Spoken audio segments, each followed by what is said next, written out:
Good morning everyone. Welcome back my YouTube channel. Today I am going to teach you Hindi अनुगुंज. Hindi पाठ्य पुस्तक अनुगुंज standard 7 वर्ग 7 के लिए है. आज हम फिर आपके सामने उपस्थित हैं. हिंदी अनुगुंज पुस्तक लेकर पाठ 5 एक शहजादे की डायरी. एक शहजादी की डायरी सॉरी. पाठ का नाम है एक शहजादे की डायरी. यह मुगल कालीन कहानी की डायरी है. इसमें मिलेगा जहांगीर, नूरजहां, इनके पुत्र शाहजहां, शाहजहां के भाई मिलेंगे आपको खुसरो मिर्ज़ा, शहरयार, परवेज. फिर शाहजहां के जो 4 पुत्र हैं दारा शिकोह, मुराद बख्श, शाह शुजा और औरंगजेब. इन्हीं लोगों के इर्द गिर्द में इस पाठ्य की कहानी है. ध्यान से सुनेंगे. ऐसे तो आप SST में पढ़े मुगल वंश के बारे में. बाबर जो था वह मुगल वंश का संस्थापक था और वह 1526 से लेकर के 1707 तक उसका शासन कर रहा मुगलों का, जिसमें अंतिम पुत्र था उसका Aurangzeb.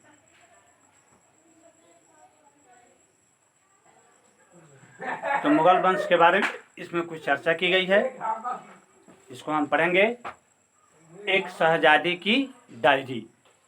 Open your book, listen to me carefully. एक शहजादी की डायरी. एक शहजादी की डायरी सुभद्रा सेन द्वारा रचित या सुभद्रा सेन द्वारा लिखा गया लघु उपन्यास है, जो डायरी शैली में लिखा गया है. इसमें शाहजहां की बड़ी पुत्री जहांआरा के बाल्यकाल की सोच, तत्कालीन राजनीतिक व्यवस्था, पारिवारिक संबंधों के विषय में बहुत सुंदर चित्रण किया गया है. लेखक ने बताया है इसमें कि बचपन चाहे राजघराने में हो या झोपड़ी में, भाई बहनों के प्रति लगाव एक समान ही हो जाता है. भाई बहनों में ज्येष्ठ होने पर जिम्मेदारी स्वयं बढ़ जाती है. छोटे भाई बहनों की भी चिंता होने लगती है. कहने का मतलब है जो घर में बड़े होते हैं उन्हें अपने छोटे भाई बहनों की चिंता हो जाती है. तो बड़ा होने पर बहुत सारी जिम्मेदारियां बन जाती है. इस पाठ में जहांआरा के बारे में बताया गया है कि जहांआरा जो थी वह शाहजहां की बड़ी पुत्री थी. इसमें बताया गया है कि जहांआरा शाहजहां और अर्जमंद बानो की सबसे बड़ी संतान थी. जहांआरा एक भावुक शहजादी, प्यारी बहन, कवित्री और कुशल चिंतक भी थी. जहांआरा ने विवाह नहीं किया था. वे अपने पिता की एक योग्य और विश्वास पात्र सलाहकार भी थी. जहांआरा ने गरिमापूर्ण जीवन बिताते हुए सन 1681 ईस्वी में इस दुनिया से विदा हो गई. या जहांआरा आजीवन अविवाहित थी. तो सुभद्रा सेन द्वारा लघु उपन्यास से लिया गया एक अंश है. देखिए बुक में. अब्बू ने फैसला किया कि दारा और औरंगजेब शाही दूत के साथ जाएंगे। उन्हें हमारे दादा जहांगीर का आमंत्रित अतिथि माना गया है और वे उन्हीं के साथ रहेंगे। लेकिन हम सभी जानते हैं कि वे बंधक के रूप में जा रहे हैं। बंधक का मतलब कैदी। जहांगीर जो थे वह कैदी के रूप में जा रहे हैं, ताकि यह सुनिश्चित हो सके कि अब्बू ठीक ढंग से काम करेंगे और फिर कभी दादा के खिलाफ जंग का ऐलान नहीं करेंगे। दादा के खिलाफ। दादा कौन? जहांगीर। अब्बू कौन? शाहजहां। ठीक है ना। आगे देखते हैं। मैं उनसे नफरत करती हूँ, यानी शहजादी जो थी, कौन? जहां आरा, यह कहती है कि मैं उनसे नफरत करती हूँ। इतने क्रूर होने के कारण, दो बच्चों को उनकी माँ से अलग करने का कारण क्या? उन्होंने कभी इस बात पर विचार किया है कि मुगल हरम में, मुगल हरम का मतलब जहाँ मुगल की औरतें रहती थी, अकेले रहते हुए उन बेचारों पर क्या गुजरेगी? लेकिन उससे ज़्यादा मैं मलिका नूरजहां से नफरत करती हूँ। नूरजहां जो थी जहांगीर की पत्नी थी, क्योंकि हम सभी जानते हैं कि भयानक योजना उन्हीं की बनाई हुई है, ताकि अब्बू को शहंशाह की मर्जी पर चलने को मजबूर किया जा सके। शाहजहां का बड़ा बेटा था जिसका नाम था दारा शिकोह, लेकिन इस पुस्तक में दारा ही दिया हुआ है। तो दारा जो था सबसे बड़ा पुत्र था, इसलिए उसको जाना निश्चित था। मैं उसकी उम्मीद कर रही थी, जो भी हो वह 11 साल का है। दारा कितने साल का है? 11 साल का, और अपनी देखभाल कर सकता है। लेकिन मैं समझ नहीं पा रही कि औरंगजेब को क्यों जाना हो। औरंगजेब जो था वह भाइयों में छोटा था, उसकी उम्र 8 साल की थी। लेकिन कह रही है शहजादी जहांरा कि इन लोगों को क्यों चुना गया है। पिछले रविवार से जब दरबार में फरमान पढ़ा गया कि दोपहर के भोजन के लिए अब्बू हमारे कमरे में नहीं आए, वह शाम तक अपने सलाहकारों के साथ दरबार महल में रहे। अम्मी बहुत रोती रही, काफी थकी हुई थी और वह सोने चली गई। सती उन निशा उनके पास रुकी रही। दारा शिकोह और मैं बाग की ओर टहलते रहे और अब्बू के आने का इंतजार करते रहे। मैं सबसे बड़ा हूँ, ये दारा शिकोह कहता है कि मैं सबसे बड़ा हूँ। मुझे यकीन है कि मुझे तो जाना ही होगा। दारा जो है उदास स्वभाव से कंकड़ को ठोकर मारते हुए कहा कि मैं बड़ा हूँ, मुझे जाना ही होगा। मैं चुप रही, यानी ये जो कह रही हैं शहजादी जहांआरा, मैं चुप रही। मैं जानती थी कि वह सही कह रहा है। मुराद बहुत छोटा है। तुम और रोशन आरा लड़कियां हो, तो हम तीनों में से जाना होगा। वह घास पर बैठ गया और उसे छाती पर हाथ बांध लिए, जैसे इस बसंतकालीन धूप में उसे ठंड लग रही हो।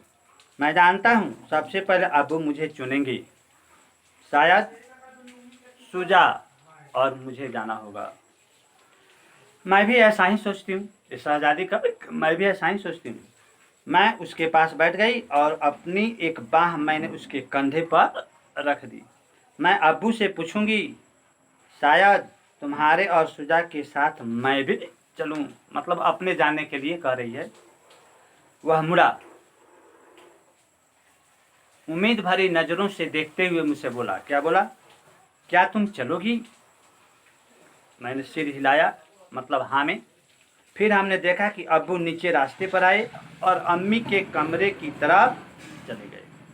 उस रात अब्बू अम्मी से देर तक बातें करते, मतलब दोनों पति पत्नी बात कर रहे थे।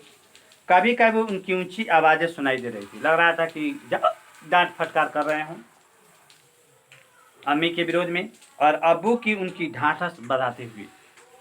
फिर मुझे अम्मी का रोना सुनाई दिया। शायद अब्बू इस दरवाजे पर आए और उन्होंने हमें अंदर बुलाया। जब हम पांचों अंदर गए तो देखा कि अम्मी ने झटपट अपनी आंखें पोंछी, जैसे रो रही थी, वो अपने आँख को पोंछ ली और एक हल्की सी मुस्कान करके सीधी सी बैठ गई। अब्बू हमारी तरफ देखते हुए बोले, क्या बोले? तुम सभी जानते हो कि क्या क्या हो रहा है। दूसरी सभी शर्तें जो मेरे वालिद ने रखी है, वालिद मतलब पिताजी ने रखी है, उन्हें मान लेना आसान है, लेकिन मैं उनके इस हुक्म से इत्तेफाक नहीं रखता।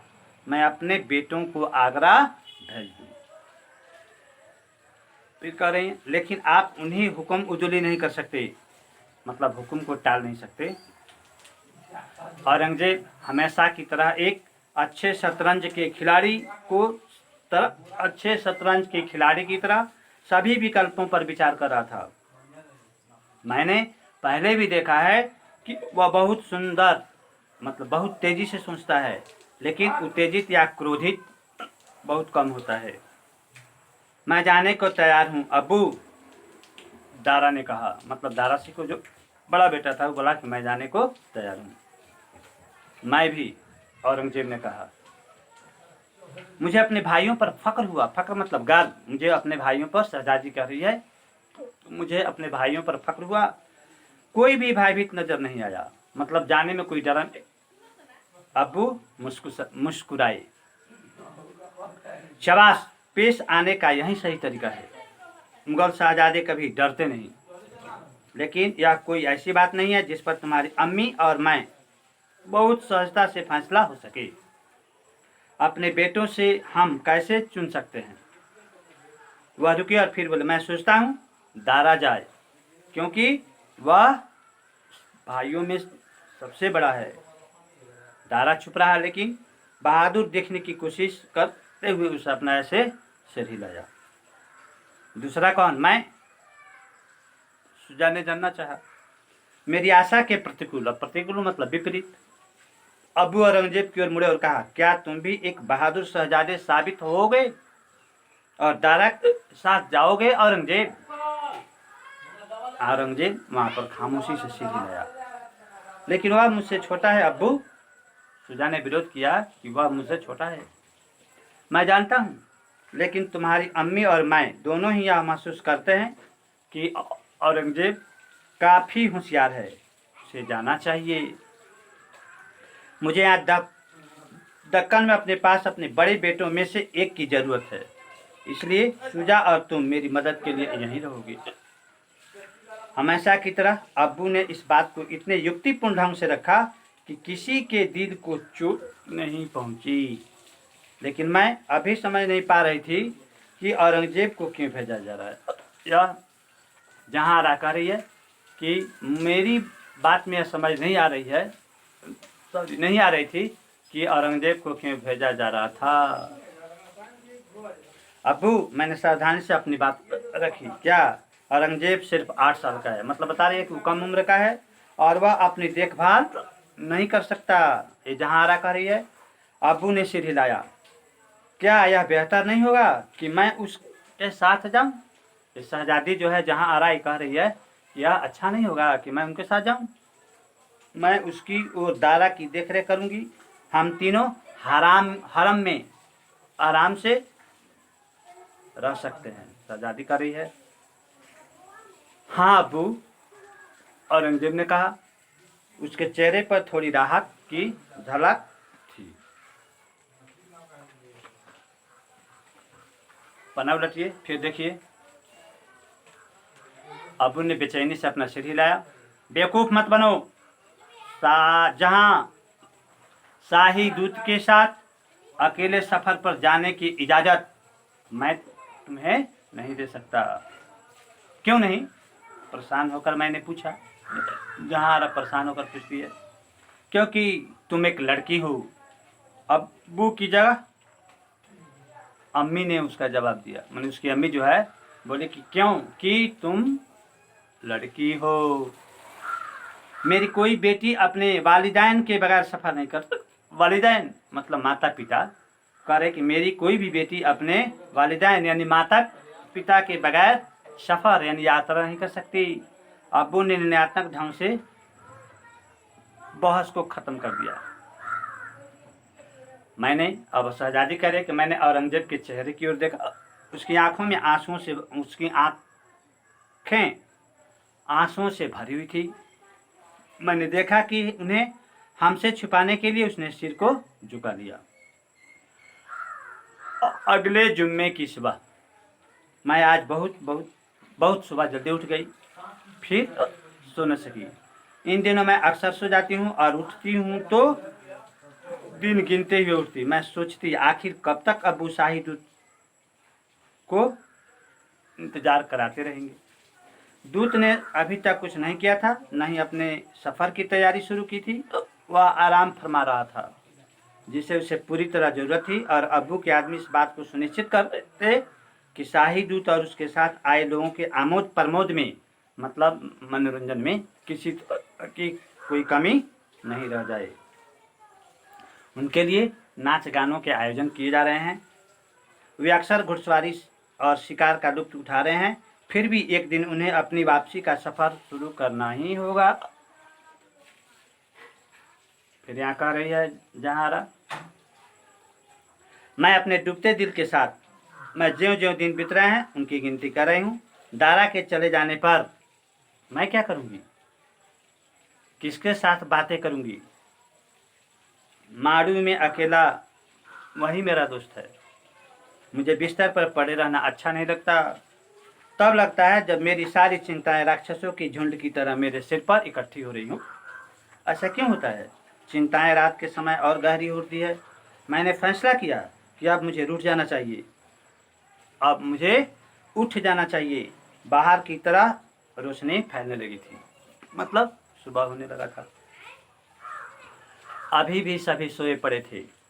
रोशन अरा कुंडली मारे एक गेंद की तरह मेरे पास सोई हुई थी। मैंने लड़कों के कमरे में झांका।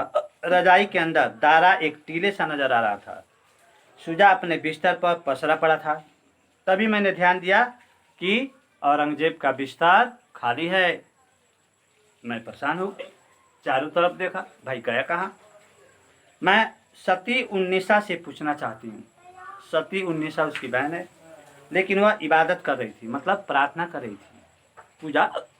मैंने औरंगजेब को तलाश करने का फैसला किया, और जब मैं पिछले दरवाजे से निकली तो मुझे किसी ने नहीं कहा, पहरेदार ने भी नहीं। चौकीदार जो था पहरेदार, वह ऊँघ रहा था। उसका भला उसकी बाहों में ढीला ढाला सा पड़ा था, और जब मैं उसके पास से गुजरी तो वह मोटी खराब ले रहा था, और मुझे हंसी भी आ गई। मैंने बाग में औरंगजेब की तलाश की, बाग मतलब बगीचा में, जहाँ अक्सर वह खेला करता था। लेकिन जब मैं वहाँ गई तो औरंगजेब वहाँ भी नहीं था। मैं जहाज महल के पीछे गई, जहाँ एक बड़ा सा तालाब है। इसे चंद्रलोक कहा जाता है। मांडू में 2 झील हैं जो महलों के बीच चांदी की तस्तरियों की तरह, तस्तरी मतलब प्लेट की तरह लगती है, और वे सचमुच खूबसूरत है। पेड़ और महलों की दीवारें ठहरे हुए पानी में प्रतिबिंबित होता है। प्रतिबिंब मतलब छाया, किसी सुंदर चित्र की तरह। आगे देखते हैं।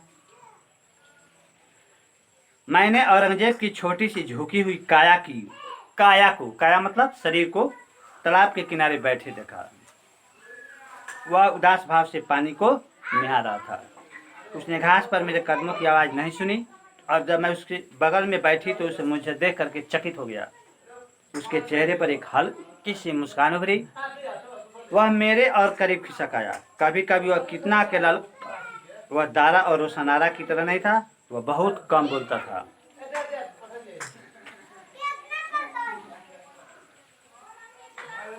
शहजादी बोलती है, तुम बहुत जल्दी आ गए जेब। जेब मतलब औरंगजेब। नींद नहीं आई, मुझे भी नहीं आई। मैं दिन गिनती रहती हूँ। वह कुछ पल चुप रहा, फिर मुलायम स्वर में बोला, जहाँ अपा अबू ने सुजा की जगह आगरा जाने के लिए मुझे क्यों चुना? क्योंकि जैसा कि उन्होंने कहा था, सुजा के मुकाबले तुम होशियार हो, जवाब देते हुए बोली, और मैं उनसे सहमत हूँ। उसने अपना सिर हिलाया। वह सिर्फ एक बहाना था। वह नहीं चाहती, वह नहीं चाहते कि मैं यहाँ रहूँ। उसके उदास में उसकी आवाज़ में छुपी उदासी ने मुझे चौंकाया। क्या तुम ऐसा क्यों सोचते हो? क्या तुम ऐसा क्यों सोचते हो? यह सच है, वह तुम्हें और दारा को सबसे ज़्यादा चाहते हैं। वह तुम्हें और तारा को सबसे ज़्यादा चाहते हैं। जब भी तुम अब उनसे बात करती हो वह मुस्कुराते हैं, लेकिन जब भी मैं उनसे कुछ पूछता हूँ वह कितने नाराज हो जाते हैं। उसके चेहरे पर चमक आ गई और वह मुस्कुराने लगा। फिर कहता है, उन दिनों को याद करो जब हम उदयपुर में थे। मेवाड़ के राणा मिलने आए थे और मेवाड़ के सभी राजपुरुषों के सामने तुम जानना चाहते थे कि राजपूत केवल मूछें ही क्यों रखते, दाढ़ी क्यों नहीं। औरंगजेब ने दांत दिखाए और अबुल का यही क्या कम है कि उनकी मूछें हैं। जेब तुम्हारी तो दोनों में से कुछ नहीं है। मतलब औरंगजेब को ना दाढ़ी था ना मूछ था। सजा जी कहती है, मैं खड़ी हो गई, औरंगजेब को खींचकर खड़ा किया। हम महल की तरफ लौटे। मेरा हाथ पकड़े चल रहा था, लेकिन उसका मन कहीं और था। मुझे लगा कि उसने कुछ भी कहा है वह पूरी तरह गलत नहीं है। किसी न किसी तरह हमेशा वह अबू को चिढ़ा दिया करता, लेकिन क्या अबू ने सुजा की जगह उसे भेजना चाहिए? तय किया है, इसलिए तय किया है कि वह उसके जैसा नहीं है। मुझे इस पर विश्वास करना कठिन प्रतीत होता है, लेकिन मेरे छोटे भाई के दिल को ठेस पहुंची है और वह उलझन में है। लेकिन किसी ने भी, न तो मेरे वालिदैन ने मतलब माता पिता ने, न ही सती उन्निसा ने उसे कुछ भी समझाने की कोशिश की है। औरंगजेब मेरी ओर नजरें उठाई। जहां आपा, क्या मैं तुमसे कुछ पूछ सकता हूँ? मैंने हंसते हुए एक आह भरी, यहाँ से तो हम चलें। उसने मेरे प्रतिवाद को नजरअंदाज कर दिया।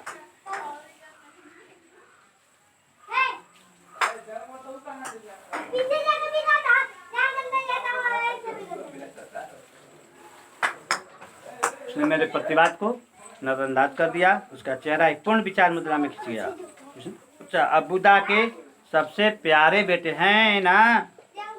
मैंने सिर हिलाया। शहजादों में वह सबसे अच्छे सिपहलगार हैं। खुसरो ताऊ मर चुके हैं। अब अपने वह चाचा के बारे में बता रही हैं कि खुसरो ताऊ मर गए हैं।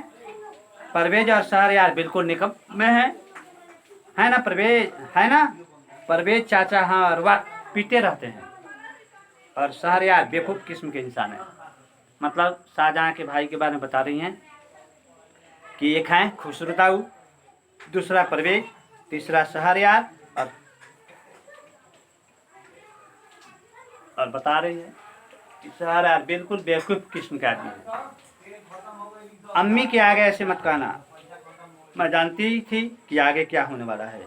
वह मुस्कुराया, लेकिन इससे अपनी बात जारी रखी। अब्बू शहजादों में सबसे लायक हैं। फिर मलिका क्यों नहीं चाहती कि दादा के मरने के बाद अब्बू अगले बादशाह हों? वह क्यों शहरयार का समर्थन करती है? यही तो सवाल है शहजादे। औरंगजेब, मैं उसे अपने कमरों की तरह खींचने लगी, लेकिन खाली पेट। मैं इसका जवाब नहीं दे सकती। मतलब वो लोग खाली पेट थे, फास्टिंग में थे। हम नाश्ते के लिए जल्दी करनी चाहिए, ठीक है, लेकिन उसके बाद तुम्हें बताना होगा। मैं जानता हूँ मेरे उत्पाती शहजादे। मैंने एक तेज निगाह उस पर डाली और वह हंस पड़ा। तो इस पाठ में आपने जाना मुगल बादशाह शाहजहाँ, जहांगीर, नूरजहाँ, शाहजहाँ की पुत्री जहांआरा। उसके बाद में आपने जाना शाहजहाँ के पुत्र, जो मैंने बताया था पहले 4 थे, दारा शिकोह, मुराद बख्श, शाह शुजा, औरंगजेब। शाहजहाँ के 3 भाई, पहला मैंने बताया था खुसरो मिर्जा, शहरयार और परवेज। यही सब है पात्र हैं इस कहानी के। यह सुभद्रा सेन द्वारा लिखा गया एक लघु उपन्यास है जो आपने मुगल काल के बारे में जाना। इसी के साथ मैं यह पाठ समाप्त करता हूँ। मुझे आशा है नहीं बल्कि पूर्ण विश्वास है कि यह बात आपको समझ में आ गई होगी। तब तक के लिए धन्यवाद।